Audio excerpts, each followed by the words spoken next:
അയോഗ്യതകളും മാർഗനിർദ്ദേശങ്ങളും പുറപ്പെടുവിക്കുന്നു. അതിനകത്തെ close number 30 ബാങ്കുകൾക്കോ service സഹകരണ സംഘങ്ങൾക്കോ നൽകാനുള്ള കുടിശ്ശിക സർക്കാരിനോ തദ്ദേശ സ്ഥാപനത്തിനോ നൽകുവാനുള്ള കുടിശ്ശികയിലേക്ക് എഴുതാൻ കഴിയില്ല. ബാങ്കുകൾ KFC, KSFE മുതലായവയ്ക്ക് കൊടുക്കാനുള്ള കുടിശ്ശിക റവന്യൂ റിക്കവറി വഴിയാണ് നടത്തുന്നതെങ്കിൽ കൂടിയും അത് കുടിശ്ശികയായി പരിഗണിക്കേണ്ടതില്ല. അതായത് കേരള ബാങ്കിനേക്കാൾ കൂടുതൽ സംസ്ഥാന സർക്കാരിന് നേരിട്ട് നിയന്ത്രണമുള്ള KSFE-യിലെ പിന്നെ നമ്മുടെ ലയബിലിറ്റി പോലും, ഫിനാൻഷ്യൽ ലയബിലിറ്റി പോലും ഇതിൽ അയോഗ്യതയായി നിർദ്ദേശിക്കാൻ കഴിയില്ല. ഇനി വക്കീല് വേറെ ഏതെങ്കിലുമൊക്കെ ചട്ടം പറയുന്നുണ്ടെങ്കിൽ, ആ നിയമം പറയുന്നുണ്ടെങ്കിൽ, ആ നിയമം വാദവും പ്രതിവാദവും ആകേണ്ട സ്ഥലത്തിന്റെ പേര് കോടതി എന്നാണ്. നിങ്ങൾ ജഡ്ജിമാരല്ല, നിങ്ങൾ ഇലക്ഷൻ കമ്മീഷൻ ഉദ്യോഗസ്ഥന്മാരാണ്. വക്കീൽ പറഞ്ഞപ്പോൾ ഞാൻ കിട്ടിയില്ലല്ലോ, ഇനി ഞാൻ പറയട്ടെ. ഇലക്ഷൻ കമ്മീഷന്റെ ഉദ്യോഗസ്ഥന്മാർ എന്ന നിലയിൽ ഇലക്ഷൻ കമ്മീഷൻ മുന്നോട്ട് വെച്ചിരിക്കുന്ന നിർദ്ദേശമാണ്, ഞങ്ങൾ പറഞ്ഞതല്ല, ഞങ്ങൾ ആവശ്യപ്പെട്ട നിർദ്ദേശമല്ല. ഇലക്ഷൻ കമ്മീഷൻ ഇതാണ് യോഗ്യത, ഇതാണ് അയോഗ്യത എന്ന് പറഞ്ഞൊരു സർക്കുലർ മുന്നോട്ട് വയ്ക്കുമ്പോൾ ആ സർക്കുലറിന് പ്രകാരമാണ് ഞങ്ങൾ സ്ഥാനാർത്ഥികളെ പ്ലേസ് ചെയ്തിരിക്കുന്നത്. അതിനകത്ത് ഏതെങ്കിലും തരത്തിൽ മാറ്റം വരുത്തുകയാണെങ്കിൽ മാറ്റം വരുത്താൻ കഴിയുന്നത് ഇലക്ഷൻ കമ്മീഷൻ അല്ല.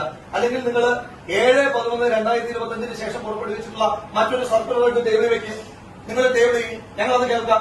നിങ്ങൾ ഇലക്ഷൻ കമ്മീഷൻ ഉദ്യോഗസ്ഥർ നിലയിൽ നിങ്ങൾ 7/11/2025 നിങ്ങൾ പുറത്തിറക്കിയ സർക്കുലർ അത് സ്റ്റാൻഡ് ബൈ ആയി നിലനിൽക്കെ മറ്റൊരു സർക്കുലറും വന്നിട്ടില്ല എന്നിരിക്കെ മറ്റെന്തെങ്കിലും ചർച്ചയുണ്ടെങ്കിൽ അതിനകത്ത് യാതൊരു തരത്തിലും തീർപ്പിക്കാൻ ഇലക്ഷൻ കമ്മീഷൻ നിയോഗിച്ചിരിക്കുന്ന ഉത്തരവാദിത്തപ്പെട്ട ഭരണാധികാരികൾ നിലയിൽ നിങ്ങൾക്ക് അവകാശമില്ല. ഈ പറയുന്ന വാദങ്ങൾ എന്തെങ്കിലും കടപ്പുണ്ട് എങ്കിൽ അത് ചലഞ്ച് ചെയ്യപ്പെടുന്ന സ്ഥലം കോടതിയാണ്. അതിനാൽ നിങ്ങൾ പറഞ്ഞിട്ടുള്ള, നിങ്ങൾ പുറത്തിറക്കിയിരിക്കുന്ന സർക്കുലറിന് പ്രകാരം മത്സരിക്കുന്ന ഒരു സ്ഥാനാർത്ഥി അയോഗ്യനാക്കാൻ കഴിയുകയില്ല. നമ്മുടെ വാദം ഈ സർക്കുലർ ആക്ടിന് വിരുദ്ധമാണ്.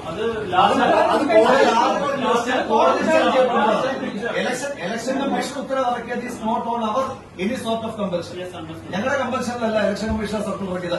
ഇനി ഇലക്ഷൻ കമ്മീഷന്റെ സർക്കുലർ അതില്ലായിരുന്നെങ്കിൽ we were having an opportunity to place one another candidate. അതല്ലെങ്കിൽ ഈ കാൻഡിഡേറ്റിന് തന്നെ എന്ത് ചെയ്യാമായിരുന്നു, റവന്യൂ റിക്കവറി ഒഴിവാക്കാനുള്ള സാഹചര്യം ഉണ്ടാകുമായിരുന്നു. ഈ സർക്കുലർ വരുന്നത് എങ്ങനെയാ? ഈ സർക്കുലർ വരുന്നത് തന്നെ ഈ രാജ്യത്ത് ഇലക്ഷൻ കമ്മീഷന് കിട്ടിയിട്ടുള്ള നിരവധിയായ പരാതികളുടെ അടിസ്ഥാനത്തിലാണ് ഇലക്ഷൻ കമ്മീഷൻ സർക്കുലർ ഇറക്കിയിരിക്കുന്നത്.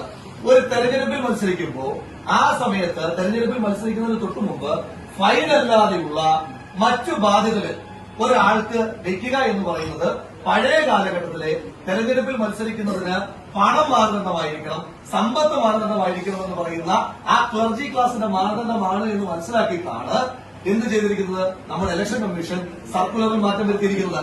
അതല്ല പണമുള്ളവൻ മാത്രം മത്സരിച്ചാൽ മതി എന്നാണ് BJPയുടെ വാദം. ആയിക്കോട്ടെ,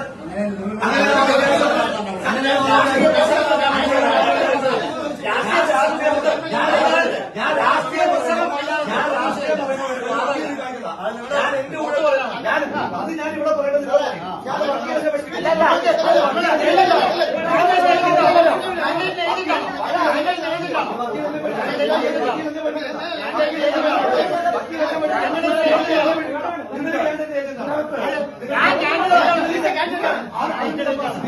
അതെന്ത് കപ്പാസിറ്റി